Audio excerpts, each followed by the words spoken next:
put here to carve out your own way, put in your own tracks in the snow and the sand and the dirt.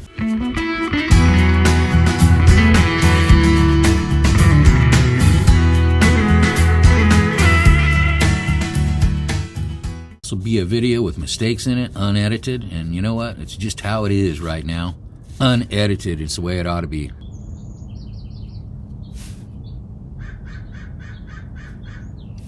The birds are back. Whew.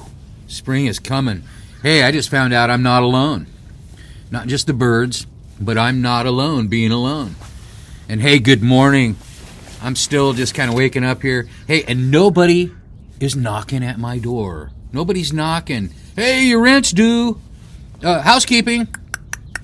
No, none of that. That's why, I love a good hotel, but it's a letdown the next day when you got to pack up and leave. I'm not late on my rent because I don't pay rent.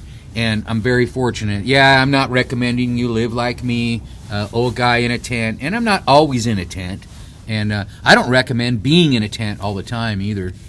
No offense, because I know there's a lot of women alone. Millions. And there's a lot of men. But I can relate more to men because I'm a man, naturally. But I think a lot of women can relate too. And what's happened ever since, a few years ago when people had to quit their jobs or lost their jobs and, and the whole thing. That's just been going on. What are we, 5-6 years into it almost. But even before that, I was alone before that. And I was traveling on my bike before that. So I was meeting a lot of people then that were solo. And, solo was kind of a cool thing to be doing. And then after what happened a few years ago, there was a lot of lone people. A lot. And how do men end up alone? Now, since I'm a man, I can tell my story and how I can relate to other men. And homeless people, yeah. Nomads, yeah. Or guys, men, women that just live alone. People that just live alone. And yeah, a lot of that had to do with what happened a few years ago. It really did. Sorry to say. I tried to kind of, poo-poo that, and say, well, that's not because of that, But it was. It affected a lot of people. I know a ton of people lost their jobs, quit their jobs, because they didn't want to follow suit. I think when you also get my age, you've maybe raised your children or they're all grown up.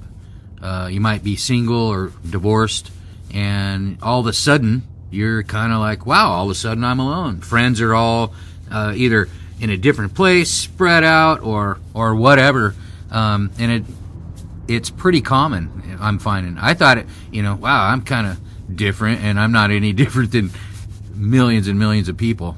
What happened with me was I was already alone, and it all happened, and then I was traveling. I was in Colombia. If you watch my other videos, spent a year alone in Colombia in the Andes, up in the mountains during the heart of that whole thing that happened.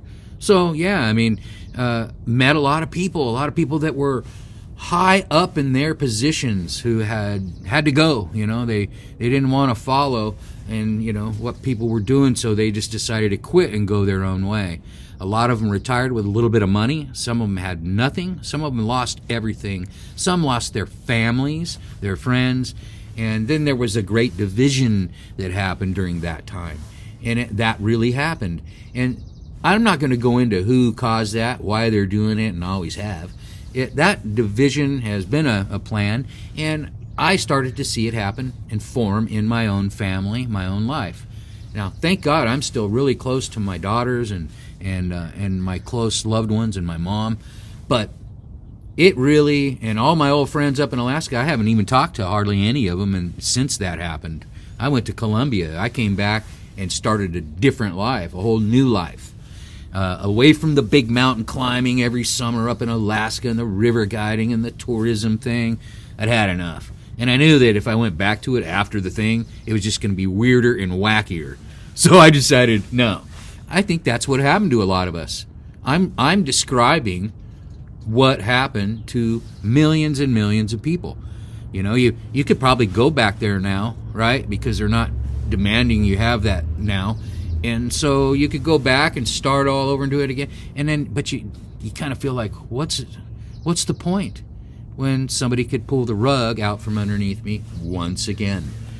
So, let's call it a carpet. I didn't want the carpet torn out from underneath me anymore. So I decided I'm going to build my own magic carpet, and if it wrecks, then it's my own fault. But I'm going to guide my journey, my adventure on the new magic carpet, and it's going to be the way that I want to do it. It'll be rough. It'll be hard, you know. I'm not saying I'm just going to do whatever I want to do, but I'm not going that way, so I have to be kind of a lone guy, pushing a kind of a new, I call it the new human traveler, you know. I don't call it really homeless, maybe unsheltered, but I'm in a tent, and I have a job. I work online. It's where a lot of us are. A lot of us are stuck. Now, I can't imagine not having any work.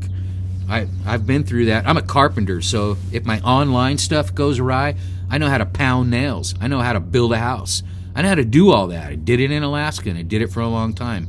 I still have my skills. I'm 60. I'm not as strong as I used to be. In some ways, I'm stronger. But, you know, that's what I have to deal with out here in survival mode. Now, I'm not in full survival mode because, you know, I mean, I've got coffee and I've got everything I need. I live like a king in a tent. I have a great bicycle. I have excellent gear. Hey, I have my new Venustas on today that they gave me. I mean, life is pretty good. But if you look at it from a different perspective, if you expect a lot of money and a lot of stuff, my life probably sucks in your eyes. But, you know, hate to tell you, it's pretty fantastic. So for all you guys and gals sitting out there who are either in decision mode, right on the cusp, or already made the decision to just go your own way, you can do it. Stay strong. And when it gets nasty and gnarly, take some deep breaths, sit back and look at the miles you made, look at the progress you made, and don't look what everybody else is doing. You don't want to do that. You're not following everyone else on that journey, on this journey. You never were. So you were put here to carve out your own way, you know, put in your own tracks in the snow and the sand and the dirt. Thanks for watching. Please like and subscribe.